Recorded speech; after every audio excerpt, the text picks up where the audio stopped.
Mari lah wong dijak mulih niku mati niku wong iki. Oh malah justru kudu ndelik ya. Kudu ndelik ngono.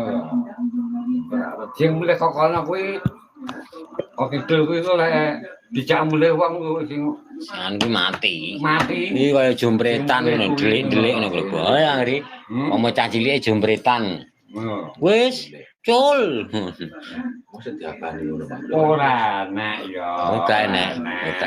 Akhire Pokoke mbok lek manggon nek gak ngerti aku iki ngono. nggon dhewe lah. Nggon dhewe ngono. Iku sing pungkuwe ae nek jagung kuwi wis paling penak apa ten nggone pokoke golongane buah-buah kuwi. Tanduran melon, tanduran mangga apa enak. Poso kok. Wah iya deh. Wah deh. Pletekane muliye lho pikirku wisan. Ngono ya. Heeh. Aku roh omahmu.